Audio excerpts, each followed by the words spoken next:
warahmatullahi wabarakatuh. Halo semuanya. Baiklah, kami dari kelompok 7 akan mempresentasikan hasil diskusi kami mengenai materi dari mata kuliah Matematika untuk Kuantum. Sebelum kami mulai, kami akan memperkenalkan diri terlebih dahulu. Perkenalkan, nama saya Amelia Sari dengan NPM 14. Perkenalkan, nama saya Aisyah Salsabila dengan NPM 02.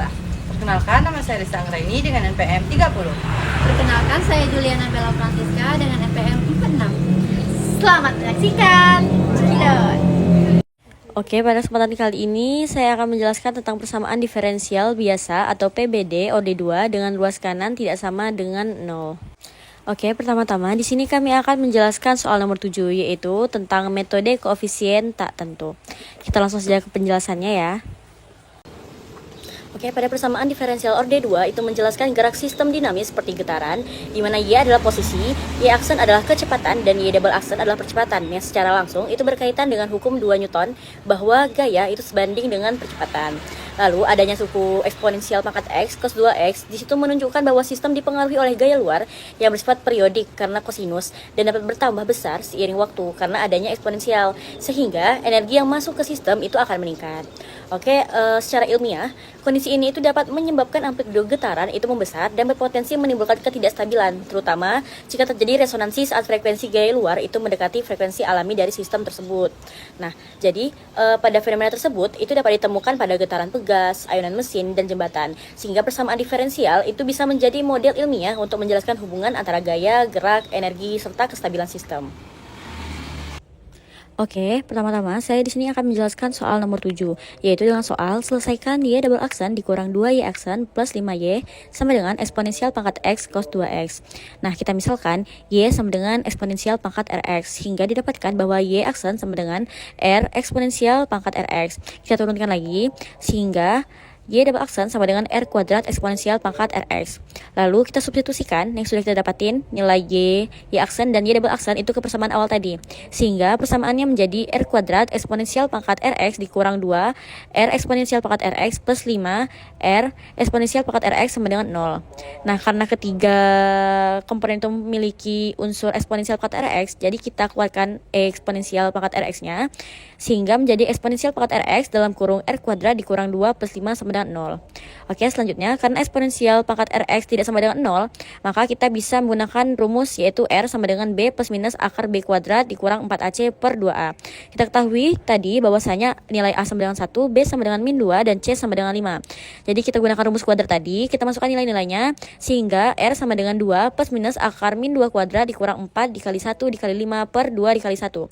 Sehingga hasilnya menjadi R sama dengan 2 plus minus akar min 16 per 2. Kita akarkan menjadi R sama dengan 2 plus minus 4 imajiner per 2. Sehingga kita bagikan 2 dibagi 2 sama dengan 1, sehingga hasil R sama dengan 1 plus minus 2I. Oke, jadi dari jawaban kita dapat ketahui bahwa bentuknya yaitu R sama dengan alpha plus minus beta I.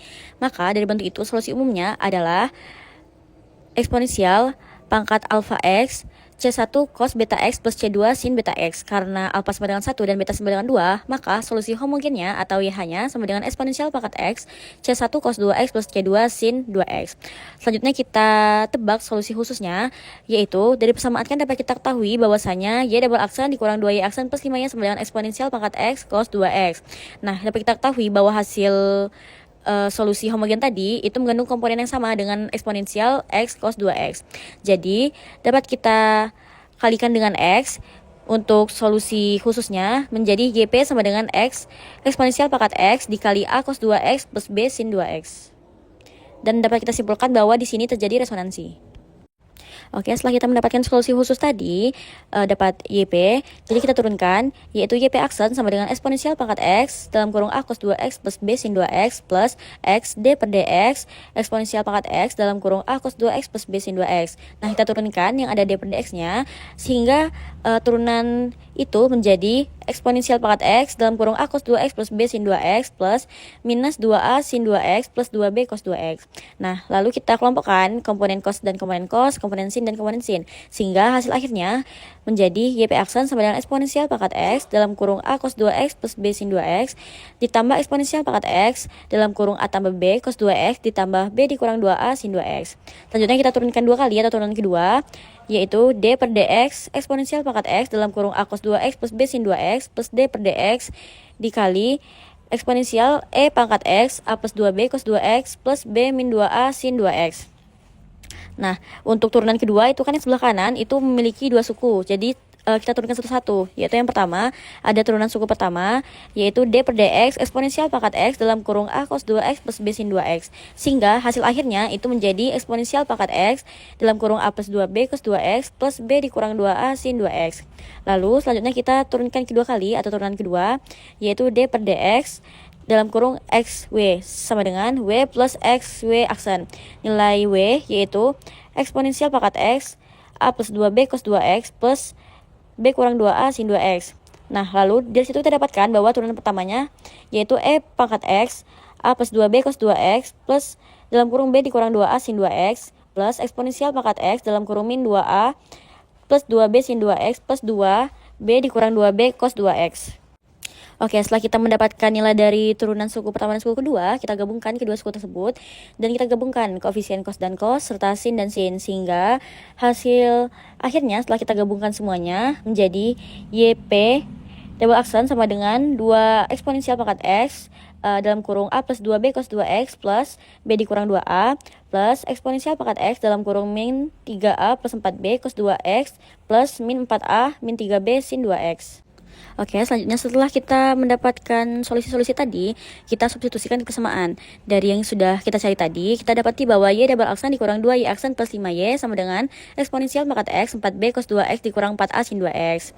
Lalu, kita masukkan ke persamaan, sehingga eksponensial pangkat x 4b cos 2x min 4a sin 2x sama dengan eksponensial pangkat x cos 2x. Sehingga eksponensial pangkat x 4b cos 2x dikurang 4a sin 2x sama dengan eksponensial pangkat x 1 cos 2x plus 0 sin 2x. Kita samakan ruas kiri dan ruas kanan sehingga kita dapati bahwa nilai 4b sama dengan 1 sehingga b sama dengan 1 per 4. Lalu untuk nilai sin yaitu 4a sama dengan 0 sehingga a sama dengan 0. Lalu kita substitusikan ke persamaan solusi tadi, yaitu sehingga menjadi YP sama dengan eksponensial E pangkat X dalam kurung 0 ditambah 1 per 4 sin 2X. Sehingga nilai YP atau solusi khususnya yaitu X per 4 eksponensial pangkat X sin 2X. Dan kita ketahui tadi bahwa nilai solusi umumnya yaitu E pangkat X dalam kurung C1 cos 2X plus C2 sin 2X. Sehingga dapat kita ketahui bahwa solusi lengkapnya yaitu Y sama dengan eksponensial pangkat X C1 cos 2X plus C2 sin 2X plus X per 4 eksponensial pangkat X sin 2X. Melalui pendekatan STEM, kami menggunakan teknologi untuk memahami makna fisiknya, yaitu memvisualisasikannya melalui pengaruh redaman menggunakan simulasi PET, di mana yang kami gunakan yaitu pada simulasi massa dan pegas. Adapun tahapan yang dilakukan adalah sebagai berikut.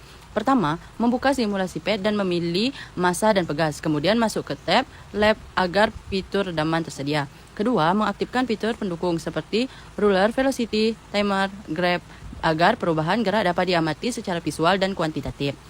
Ketiga, mengatur satu massa dengan nilai sedang serta konstanta pegas sedang. Lalu, menggeser slide dumping ke nilai sedang untuk mempresentasikan suku min 2y aksen. Keempat, menarik massa ke bawah lalu melepaskannya sebagai gangguan awal. Kelima, mengamati grafik posisi terhadap waktu. Dari hasil pengamatan, terlihat bahwa amplitudo osilasi semakin lama semakin mengecil. Hal ini menunjukkan bahwa sistem kehilangan energi akibat adanya redaman. Gerakan tetap berosilasi, tetapi tidak membesar tanpa batas.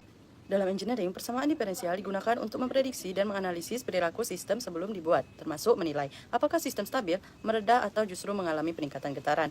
Penerapannya terdapat pada suspensi mobil, desain jembatan dan gedung, analisis getaran mesin, serta rangkaian listrik dan sistem kontrol otomatis. Jika terdapat faktor pertumbuhan seperti eksponensial, sistem berpotensi tidak stabil, sehingga insinyur perlu menambahkan redaman, mengatur parameter, atau menghindari resonansi melalui desain yang tepat. Melalui perhitungan ini, insinyur dapat mencegah kegagalan struktur, mengurangi risiko kecelakaan, serta memastikan sistem aman, stabil, dan efisien. Selanjutnya kami akan menjelaskan untuk soal nomor 9 dengan judul Analisis Resonansi dan Modifikasi Bentuk Tebakan.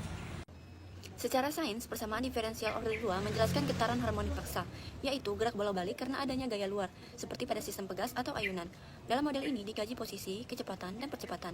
Posisi dilambangkan dengan Y, kecepatan dengan Y aksen, dan percepatan dengan Y double aksen, sesuai hukum 2 Newton bahwa gaya berhubungan dengan percepatan. Pada persamaan, Y double aksen ditambah 9Y sama dengan sin 3X. Jika frekuensi gaya luar berbeda dengan frekuensi alami, getaran stabil. Jika sama, terjadi resonansi sehingga amplitudo membesar karena energi terus masuk ke sistem. Fenomena ini nyata, seperti jembatan yang runtuh atau gelas yang pecah pada frekuensi tertentu. Jadi, persamaan ini menjelaskan fenomena fisika yang benar-benar terjadi dalam kehidupan sehari-hari. Soal nomor 9, selesaikan Y double aksen ditambah 9Y sama dengan sin 3X. Kita mencari solusi homogen dulu, karena teori PDB linear mengatakan solusi umum sama dengan solusi homogen ditambah solusi partikular. Jadi pertama kita nolkan dulu ruas kanan, menjadi Y double aksen ditambah 9Y sama dengan 0. Kita pakai bentuk Y sama dengan E pangkat Rx, yang hasilnya nanti akan menjadi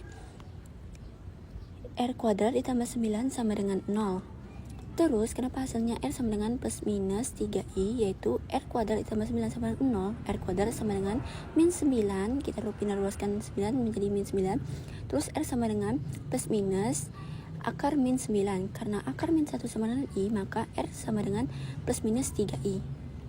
Ada rumus Euler, yaitu E pangkat IX sama dengan cos X ditambah I sin X. Kalau akar imajiner plus minus BI, maka solusi selalu berbentuk YH sama dengan C1 cos BX ditambah C2 sin BX. Karena di sini B sama dengan 3, maka YH sama dengan C1 cos 3X ditambah C2 sin 3X. Nah, pada ruas kanan soal yaitu sin 3X, ternyata ini sudah ada dalam solusi homogen. Kalau kita tebak YP sama dengan A cos 3X ditambah B sin 3X, itu tidak akan berhasil karena akan hilang atau masuk ke solusi homogen.